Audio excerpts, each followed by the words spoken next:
PKD Dietitian Podcast. I'm Diana Bruin, your host and creator.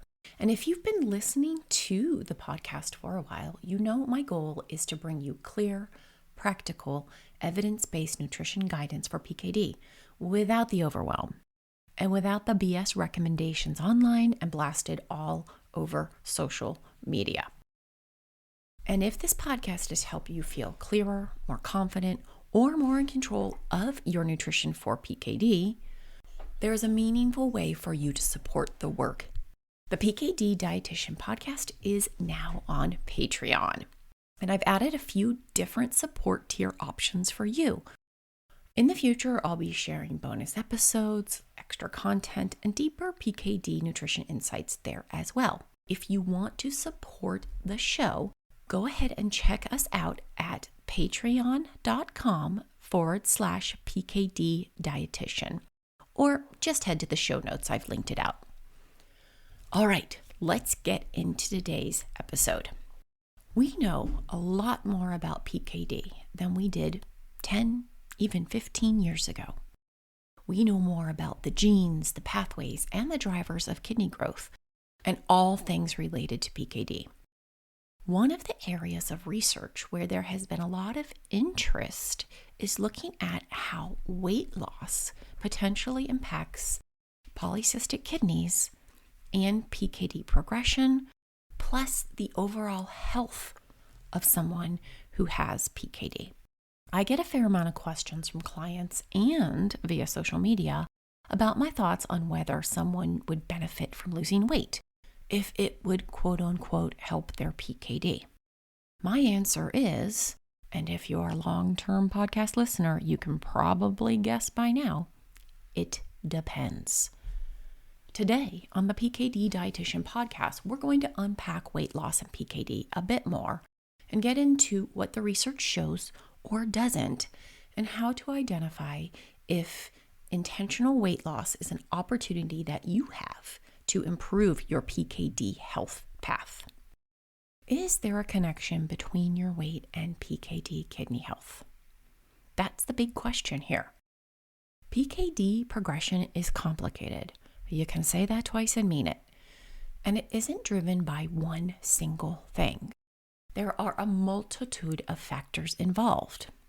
Nowadays, we understand much more about the genetic mutations that drive PKD, that PKD1 and PKD2. We know about the signaling pathways that are kind of off kilter and drive cyst growth, like vasopressin, mTOR pathway, blood pressure, and inflammation, which all come into play. How total kidney volume, which is the size of your kidneys, relates to disease progression. There's also been a growing interest into research into how body weight and how your body uses energy, which is called metabolic health, how they both influence PKD outcomes. Before we jump into what the science shows around weight loss and PKD progression, I want to talk a little bit about something called BMI.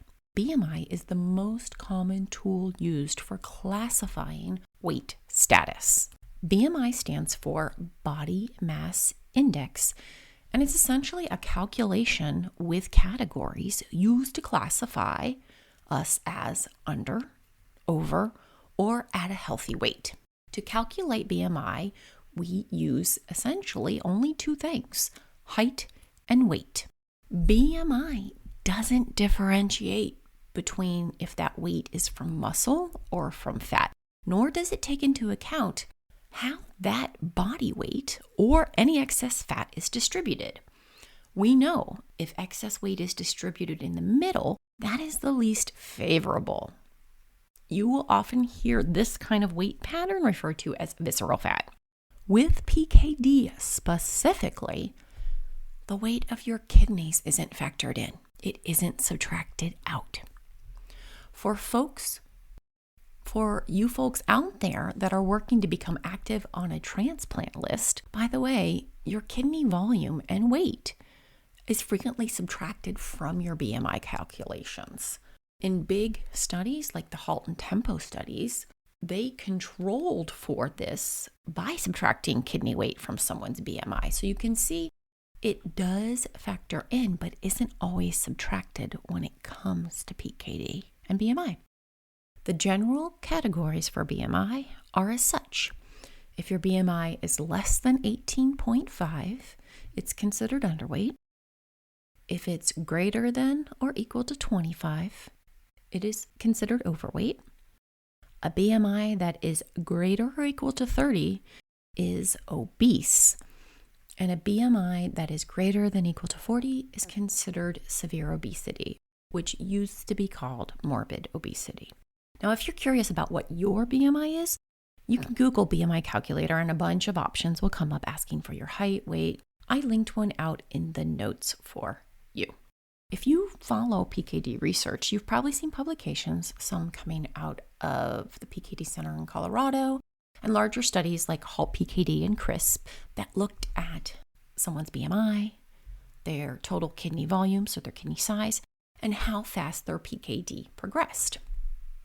I want to highlight right off the bat that this research, most of it primarily focuses on participants who, according to their BMI category, are either overweight or living with obesity.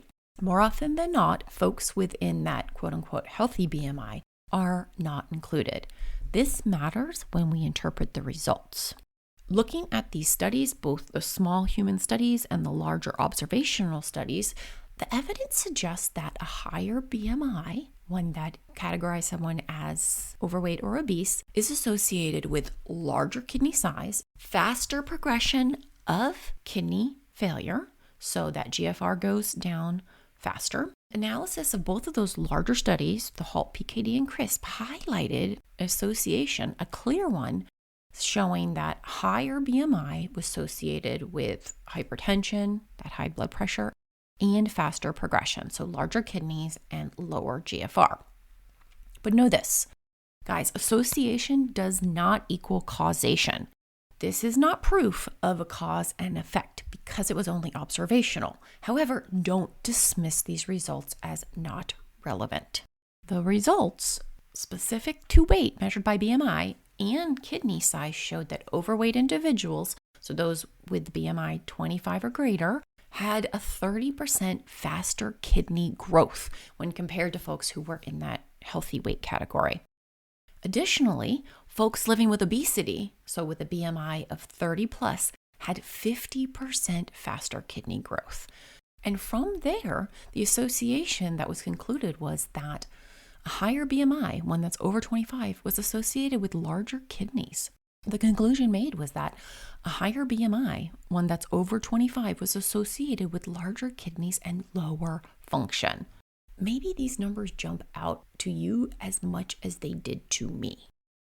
It is a moment that highlights an opportunity for those of you who may be overweight or living with obesity and have PKD. Because here's the good news. These studies also showed with weight loss, moving towards a healthy weight, even a reduction of 4% body weight showed an association with slower kidney growth. Those increases, those 30% and those 50% faster growing kidneys, were able to reduce that amount, or dare I say, reverse that from happening. But let me be real clear about this. The people who benefited from weight loss were those in the overweight or obese categories to begin with. They did not start at a healthy weight. Positive in all of that is that if you are overweight or living with obesity, there is the opportunity to stop that negative impact, to stop that faster growth with a healthy weight loss. I know you hear that even small amounts of weight loss are beneficial when it comes to health, and these studies actually showed that losing as little as 4% showed a positive impact. Obesity has a lot of the same pathways that drive PKD. I think of it as those pathways essentially go into overdrive with obesity. And losing weight and moving towards a healthy weight range helps reduce this, in addition to helping to manage better blood pressure and a whole host of other things that come with the disease, the chronic disease of obesity. And why am I telling you this? Because if you're carrying around a fair amount of extra pounds or have obesity, working towards a healthier weight is an opportunity for you. An opportunity and perhaps even some more motivation to help change your PKD health journey. Remember, studies showed that even a 4% loss was beneficial in slowing that accelerated kidney growth. The bottom line here is what you eat, how you move, and your lifestyle choices impact progression. And remember, BMI is a screening tool, not a full picture of your health. And folks who have PKD that are carrying around excess body weight, improving metabolic health, so how your body uses energy, and reducing that excess weight is associated with more favorable kidney outcomes. I hope you found this episode valuable and motivating. Perhaps if you have been wanting to make lifestyle changes to support a healthy weight, a little bit of a kickstart into taking action. And as always, happy and healthy eating.